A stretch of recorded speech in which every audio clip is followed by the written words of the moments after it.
Judy Prather, and I'm here today with Dr. Siegfried Kreis, who is the Medical Director for Bluebonnet Health Services in Waco, Texas, an organization that provides both home care and hospice care. Dr. Kreis is dually certified as an internal medicine physician and as a hospice and palliative physician. He also has a separate certification as a medical director, and he serves in that role both with Bluebonnet and with a long list of long-term care and rehab facilities in the Central Texas area. Thank you very much for being with us. We're going to be talking today about pain management in the hospice setting. There is much that can be said about this. Obviously, there are specializations about that by itself, but we're going to be talking mostly, Dr. Kreis, to people who are not medical professionals, who are working with either as professionals in hospice settings or bereavement care settings, working with families and patients who are either in hospice or considering that. This possibly will even be seen by some patients and families who are trying to make the decision. So we're going to be talking primarily about the issue of how to manage pain in the hospice setting. Can you start by telling us what is the hospice philosophy and what does pain have to do with that? Sure. Thank you for having me here. I'm glad to be with your class as well, and I hope this is informative for everyone. The hospice philosophy is generally a team approach to providing dignified care at the end of life for patients who have terminal disease. It's the hope that we could provide, as a team, the hospice team, provide comfort and provide an environment in which the family is able to also receive some comfort. It's the belief for the hospice and palliative care that we as individuals, we all have the right to die without pain and with dignity. Well, this may be a kind of a basic question, but can you tell us what causes pain? Well, as you know, there are textbooks written about pain, and through the years we learn more and more about pain, but it's still a tough subject. Pain generally is an unpleasant stimulation or noxious stimuli that a person experiences in their body.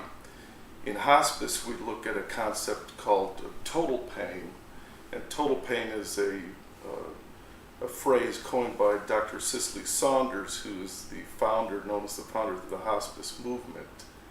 And she describes total pain as having a number of components. There's physical pain such as when you put your finger on the stove and you burn your finger and you remove it, that's physical pain.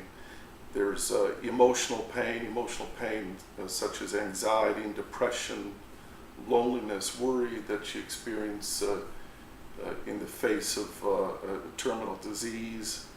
There's spiritual pain. Spiritual pain is the loneliness, loss of hope, loss of meaning, loss of control. And there's also relationship pain or interpersonal pain, the loss or the stress relationships, the stress between spouse, family members, the financial stresses. So when describing pain in hospice, we like to think of total pain. Total pain is not just physical pain, but these other components as well. Okay. How do you begin to assess pain then? Well, from a physician's standpoint, I would focus on physical pain, although not at the expense of the others, other components of pain. But pain, physical pain is usually related to damage to a nerve ending or damage to the nervous system. Pain is functional. It helps motivate us to avoid pain in the future. We try to we withdraw, we protect, we avoid situations that cause pain. Again, to use the finger on the stove, we withdraw our finger, we protect ourselves. Next time we'll wear a glove or wear a mitt when we approach the stove, and we'll certainly avoid getting in a situation like that in the future. Uh, as far as the different types of pain, there's acute pain, and acute pain again is the finger on the stove. It's the ankle fracture, it's a laceration, and that pain is usually well localized. It's a sharp pain. You could see the pain, you could see the cut, for example, or see the burn. And that would be acute pain. Whereas chronic pain is often not visualized. You can't see it. It's low back pain. It's a headache. It's arthritis. You can't see the pain. It's described different, like maybe throbbing, like an aching, a dull pain. But nevertheless, it's as important as acute pain.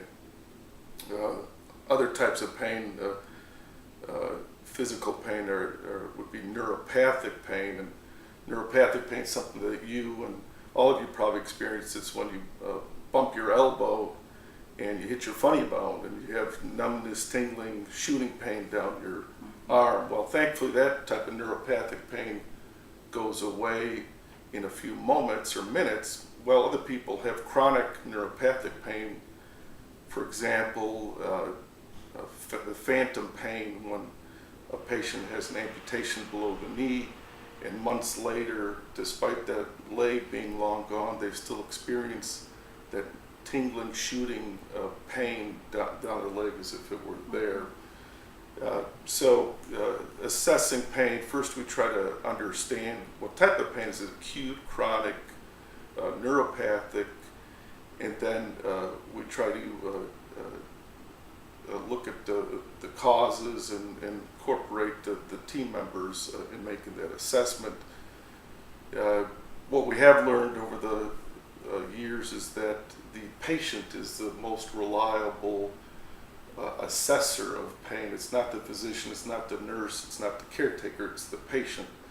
So when we assess the intensity of pain, the best resource I have is to ask the patient himself or herself.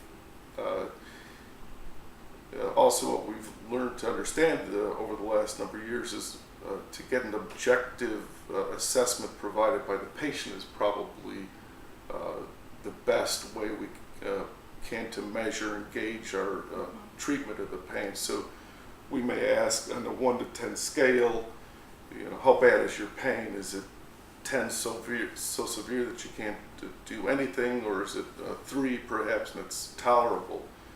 If they can't quantify with a number because they're not able to vocalize themselves, for example, we might, or if it's a child, we might show on a scale similar idea from a 0 pain, a happy face, smile, and the worst pain possible, a frowning face with someone crying on a cartoon or illustration. So in the assessment of pain, we ask the patient. If the patient's not able to provide an answer, then we rely on other people around the patient. And nonverbal, I would think, as well. And yes, nonverbal, just grimacing, aching, moaning. Sometimes a patient's behavior will even change. A patient that is generally nice, they start lashing out at you with very disconcerting words or harmful words.